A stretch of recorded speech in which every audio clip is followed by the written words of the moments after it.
That beautiful chain mai again. That beautiful part.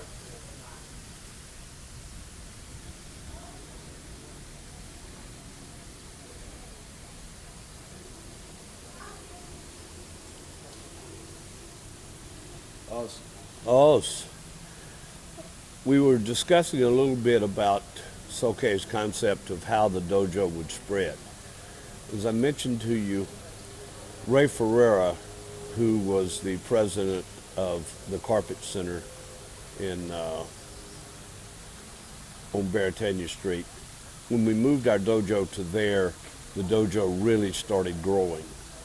And Ray was very instrumental in doing the advertising.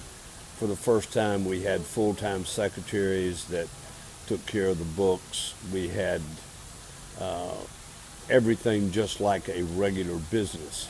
So this is the first time the dojo has advertised or ran like a regular company. And that's exactly what we did. In 1968, like I explained, we moved our operations throughout the state of Hawaii. And by this time, we had a real set-up teaching schedule.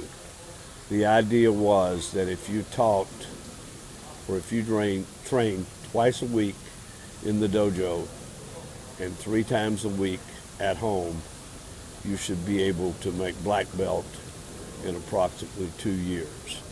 We had a very set up way from white belt to purple belt.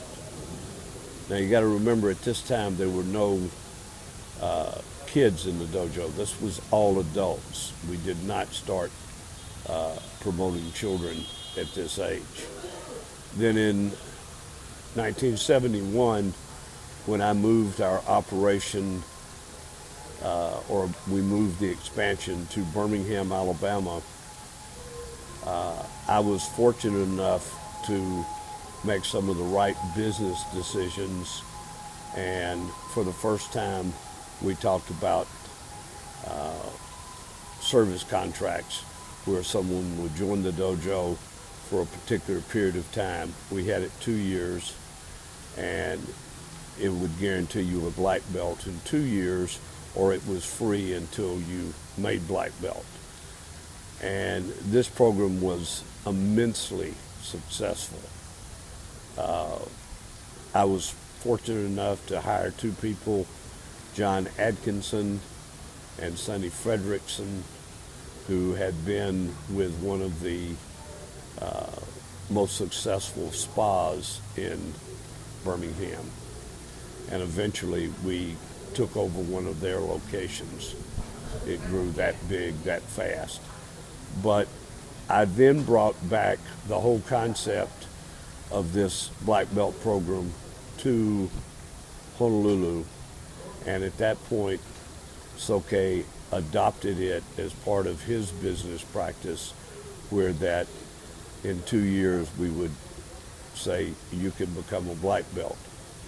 Now, we had some objections from one of my key nemesis at the time, who was Sensei Clarice, and she wanted it to be a brown belt program that you signed up for 1 year at a time. So I eventually lost that battle, and it became a 1-year brown belt program in Honolulu.